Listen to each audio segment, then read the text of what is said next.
And the Lord has showed me Israel. You know, we cannot speak without also speaking about the nature of the Lord, because I personally was asking the Lord, Lord, look at what's happening around Israel, look at what's happening around the Middle East. What do you have to say about this?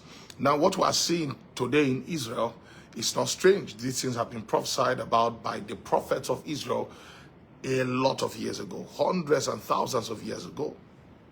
So there is nothing new happening in Israel. There's nothing new happening in Israel. These things has already been revealed. But look at what the Lord now told me. He said, they will advance a march against and into Israel, and the hand of his greatest ally will be weak against that move. And the Lord now told me that vision. He said, but God will help Israel, and an enemy will turn into their saving grace. He now said the rejected stone will become their saving grace. So he said that there's going to be a march advance against and into Israel. And he told me that their greatest allies will not be able to stop it. In fact, the way the vision came, if I was to give it an interpretation before you all, brethren, I sensed as though at some point, you know, now we know that America is one of Israel's really strong allies.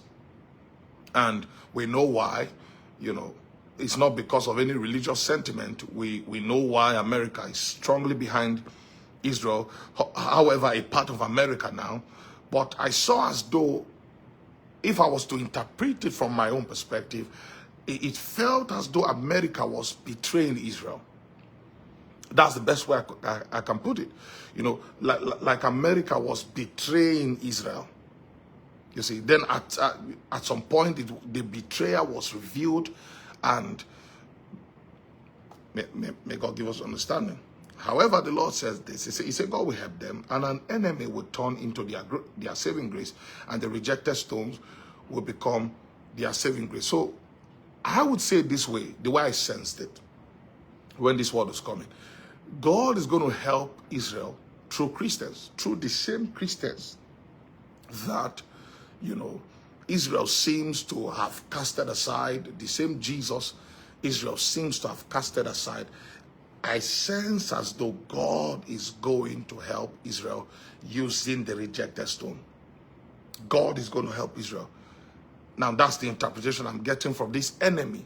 He just said an enemy is going to be turned into their saving grace, and he then said the rejected stone. And we know that Christ is the rejected stone, which is prophesied to be chief of the corner. So there's going to be, when allies fail, and within this season, when these things begin to come to pass, the church of God, the nation of Christ in this world, the nation of Christ, which is the church of God in this world, is going to be used to help Israel.